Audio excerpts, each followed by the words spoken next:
heart with a sweet one bliss. Someone flicks me a back body. Say, oh, it's another one. It's another one, yeah. It's a full run, yeah. Oh, it's another one. It's another one, yeah. What's going on, people? Welcome into another episode of The Crossover, presented to you by iBoxingHub in association with our partnership with D-Rock Clothing. You know the vibes. iBoxingHub 24. Get yourself 40% off the D-Rock website. But today we're joined by a man that everyone knows on the influencer boxing scene, joined by the fan. How are you doing, man? I'm good, bro. I'm good. I'm feeling ecstatic. We just had the KSI announcement. I knew about it for about 2 weeks before the announcement. So I was when I had just found out about KSI's return, I almost didn't believe it. And then I was like, okay, if it gets announced, then that's when I'll believe it. But yeah, KSI's announcement. Yeah, Life is great. I was going to say, before we go into the announcement, like I said, if it's anybody I see across the Misfits world that talks about it, comments about it, it's always yourself. So I want to ask that, like, how did you get into that world? Like, what was the first entry point for you that made you enjoy Misfits or influencer boxing or crossover boxing? Bro, I've been a fan since the beginning, man. I've been a fan since KSI Joe Weller. I was there as well, yeah, no. Yeah. I've been a fan since the very, very beginning. And then we had Misfits Boxing, which came along. And then it just took off, you know? But yeah, I remember getting a notification on my phone saying it was Joe Weller's channel. And it was the spar, him versus T.O. Baker. Like, I remember those days, you know? And yeah, Misfits came along. MAMS Taylor, he brought us Misfits, and the rest is history. I was going to say, like I said, we're going to obviously go into it in a lot more detail, but are you kind of surprised with how much it's grown? Because like you said, we had KSI versus Joe Weller. We had that little spar with Joe Weller as well. Then we had obviously the two big fights with Logan and KSI, which Eddie Hearn actually backed as well. So that was like a big stamp, even though he said it was a one and done type of thing. But now we got Misfits, and it's like every show now we're getting in 2024 is doing better than the last one in terms of numbers and just attendance and everything as well. Like, are you a little bit surprised with how big it's gone now? Yes, for sure, man. Look, people have to remember, we had Creator Clash. They had 2 events, right? Kingpin, they had 3 events. Showstar, they had 1 event. A lot of these companies, a lot of these promotions, they failed, bro. They failed. So, like, you know, all the credit goes to MAMS, bro, for me, because we've had 15 events. We're going to go on to our 16th and 17th event in August. You know, so a lot of credit needs to go to MAMS because, you know, a lot of these other promotions failed. And yes, I get it, Misfits are backed by the Zone, but at the same time, there's a lot of planning and there's a lot of stuff that goes into it, you know? So I guess I am surprised that we've gotten this far. I think the one thing I'll say, and I think MAMS has addressed it a little bit now as well, is I think there was a bit of complacency in terms of the people that were performing on these cards, because you had a couple of guys dropping out. I mean, the last card, I believe it was, with the upcoming one, there's a lot of people that are scheduled to fight, but then they drop out. And I think MAMS is now honing in on that, closing in, like, if I want these creators, they've got to show to me that they actually will perform and they will show up rather than saying they will. And I like that about MAMS as well. Yeah, for sure, man. MAMS is a great guy. He gives everyone a chance. And without him, I put out a tweet the other day. I said, without MAMS, Misfits goes nowhere, bro. And this is no dig at JJ. This is no dig at Wasserman Boxing. But without MAMS, I don't think we get past 10 events, bro. I really don't think that happens. And I was very sad to see all of these clowns, these fools, these pieces of garbage attack MAMS over the announcement. First of all, you pieces of shit, right? The announcement, at least we're getting a KSI fight. And you guys want to attack MAMS? You want to say it's a shit fight? No, it's not. 2 versus 1, bro. 2 versus 1. KSI can wipe them out at the same time. And you guys want to cry about it. You guys want to cry about it. You should be lucky that we even get a chance to see KSI back in the ring. You should feel privileged. But you guys want to attack MAMS, you pieces of garbage. That was just a little message. No, I hear it, man. Yeah. I like the passion. The passion, but let's go into it. KSI versus Slim and Anthony Taylor. 2-on-1, like you said. I understand why some people would be annoyed, and hear me. I would have liked myself KSI versus Slim. I would have preferred that myself. But talk to me, just like you said, you knew about the announcement and stuff, but how big is it that we're getting a KSI fight? But why is it happening also in Dublin? Like, what do you know why it happened in Dublin potentially? So originally it was set to be at the O2 Arena in London. But I think there was some problem with the venue, so they switched over to Dublin. That's from what I know. It was just to do with venues. But listen, I have no problem with you preferring Slim versus KSI. But I've just the problem I have is when people go above that and start questioning MAMS and saying things like, "Oh, there's a reason why he's a music manager." KSI should get someone in new. KSI should get a new manager. Like, bro, shut the fuck up, bro. We are so lucky to have MAMS. And you know what? He is a music manager, but guess what? 1.3 million pay-per-views. He was a part of the biggest pay-per-view card in boxing in 2023. What does that tell you, bro? What does that tell you? He's a part of Misfits Boxing having 15 events. And you guys want to cry? You guys want to cry about MAMS Taylor?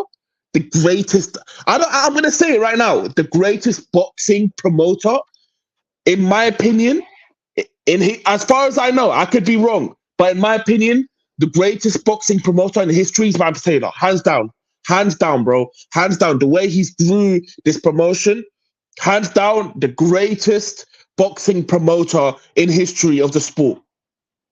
Nah, I hear you. Like I said, I appreciate the passion. I would say there's probably some in the traditional boxing world that will think different, but I hear what you mean, especially for this particular scene itself. But the fight itself, how do you think it plays out? Because I was in Leeds at the start of the year, and I remember Slim handing out them posters. And although he's not got a one-on-one fight, he's still got his man. So how do you think this particularly pans out? Slim, he's going to get a free surgery, bro. His nose is going to get rearranged. It's going to look normal again. Okay, he doesn't need to go to Turkey. We're going to get that in the first round, okay? And then obviously we've just found out recently that if one gets knocked out, the fight continues. So Slim is going to get knocked out in the first round. Okay, and we got AT, okay? This fucking guy, Abbas, bro, I'm telling you, this guy is he needs to be humbled, and he will get humbled. Okay, he fought all these scrubs. No offense to Soul Pappy or King Kenny, but they're nowhere near JJ's level. They are nowhere near. They're not even 1% of JJ's level. You can't compare that to JJ, bro. You can't. He's beaten no one. And when JJ's right hand lands on his chin, he's going down. JJ's got power. Soul Pappy and King Kenny, they don't have power. And I love Soul Pappy. But let's be honest here. JJ's got power. And the same thing that's going to happen to Slim is the same thing that's going to happen to Katie. The fight will be over within 3 rounds. I like it. I'm with you. I think I will say this though. When he fought Tommy, KSI, I said that decision was very, very unlucky. Like, I think a lot of people didn't realize how tricky that fight would be. Me included, I thought Tommy would be more surgical in his approach. But I think the way KSI fights is very awkward for anybody in this particular world, but also on the lower scheme of professional boxing, as you could call it. So I hear it, and I'm with you. I think KSI would win. If he wins, or when he wins, do you think we finally get a Jake Paul fight in 2025? I've always said this, and I've always told MAMS, bro, we are A side, okay? We are A side. KSI is A side in this fight. So don't give up any terms, all right? They should feel lucky that MAMS gave them 185. He gave them America. JJ gave them America. He said, look, we can do the fight in America. 185. They've gone radio silent, bro. They're trying to figure out a new plan to duck. Do I think it's going to happen? No. But who's ducking? Jake Paul is, bro. Jake Paul's always ducking. That's how it's always been like, man. Listen, JJ isn't the one that needs to avenge his brother. I mean, technically, Deji lost to Jake Paul, but it's not as big of an embarrassment. It's not as big of an embarrassment of JJ going to Los Angeles, the Staples Center, I think it was called at the time, and embarrassing Logan Paul, that snake Logan Paul. Ooh, that's harsh words saying Logan's a snake, but why do you think that? I thought I might as well ask, why do you think that particular Because in his recent podcast, he said that Jake beats KSI. Okay, I hear that.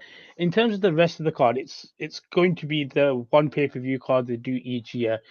The last one, like you said, the Prime card, unbelievable. I love the venue because it was only 45 minutes away from me as well, so I could drive down there.